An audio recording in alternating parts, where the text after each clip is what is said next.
What's going on, boxing fans? It's Julian Williams with The Distance. Have another fantasy matchup for you guys today, number 56. Pernell Whitaker versus Manny Pacquiao for Prime Ali versus Tyson. This is actually a matchup that puts together two southpaws against each other. It's two southpaws with very different, unique styles. See, Manny Pacquiao, as we all know, current pound for pound king, against Pernell Whitaker, who's actually a former pound for pound king.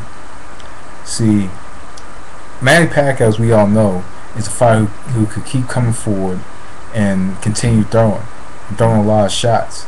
But see, with Manny Pacquiao, he hasn't yet faced a fighter who is as elusive and slick, and as slick as Pernell Whitaker. And basically with that style, Pernell Whitaker did a very good job of countering, and actually did a good job of countering with combinations. That was Pernell Whitaker's style. That was very unique about Pernell Whitaker, was that he could slip a shot. He could slip 3 shots and he could come back up and give you at least 6 shots to come with that. But anyway, Manny Pacquiao, as we all know, pound for pound king, a lot of power in both hands. He knows how to kind of get his accumulation of punches together, and actually it surprised me that of how much he knows how to get on the inside. He does a very good job of getting on the inside and kind of coming in and out and whatever. But Pernell Whitaker is a fighter who had very good timing. He had very good reflexes. He had very good boxing ability. Now, Manny Pacquiao does have good boxing ability, but at the same time, he's not as slick, and he does get caught with a lot of shots. In his last, if you look at his last couple fights against Joshua Clottey and Miguel Cotto, he actually got bruised up quite a bit. So against Pernell Whitaker, he's definitely gonna be caught with a few counter shots, and we can bring up the argument of his history against right hand dominance. Pernell Whitaker wasn't necessarily wasn't dominant in one hand. He threw numerous combinations. With Pernell Whitaker, sometimes you'll get a single shot, sometimes you'll get a combination. More than likely, you're going to get a combination counter from Pernell Whitaker. So in a fight like this, I do see it being very close, and because what you're going to have is two fighters with very good hand speed, but at the same time, you're going to have a fighter with unique countering abilities and a fighter with pretty much unique energy, unique stamina. That's what you're going to get in a fight like this. And honestly, with Pernell Whitaker, what I like about Pernell Whitaker is not only his reflexes, but how smart he was.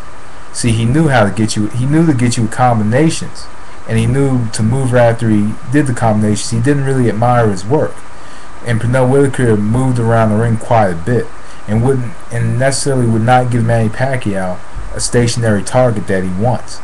That he's very good at firing at, because a lot of Pacquiao opponents are stationary. Miguel Cotto, Joshua Clottey, Juan Manuel Marquez, Eric Morales. And the second and third fight was kind of stationary. Barrera, those are fighters of name that were stationary targets. David Diaz as well. They were stationary targets. They didn't have the movement and the footwork of Pernell Whitaker. So this would be a very different fight for Manny Pacquiao, and could bring about trouble.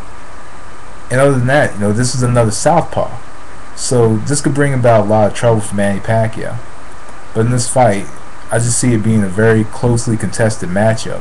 I see it being closely contested because you have two fighters with pretty much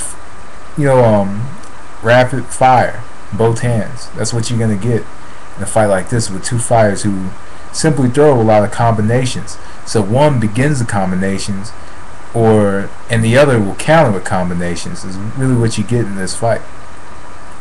But honestly, I see this fight being a very close matchup. But I'll go with a split decision for Pernell Whitaker in this fight. I'm going to say split decision because I think that Pernell Whitaker did a very good job of being a ring general. I think in this fight he'd be a ring general pretty much by slipping and throwing combinations and slipping and throwing more combinations. See, Pacquiao can't hit Woody. You know, Pacquiao can't hit an opponent who's going to be elusive the whole fight and then counter.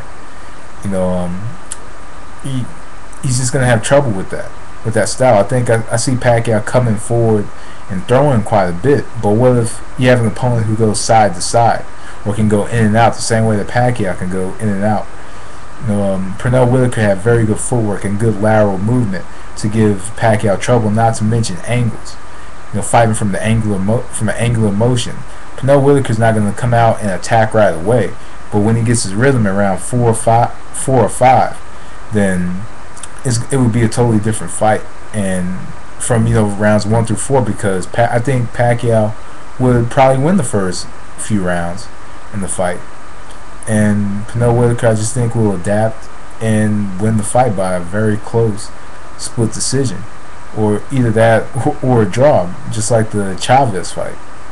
But I just see Pernell Whitaker being the ring general, controlling the fight with his combinations and his right jab, southpaw jab, and his elusiveness. But I think that what could give Pernell Whitaker trouble, though, is the fact that Pacquiao is a fast fighter and Pacquiao could possibly touch him. I honestly think Pacquiao could touch him. If you rough up Pernell Whitaker, it's a different fight. But I just see it being close, and I see Pernell Whitaker getting a split decision. But anyway, that was the distance. Thanks for watching. Peace.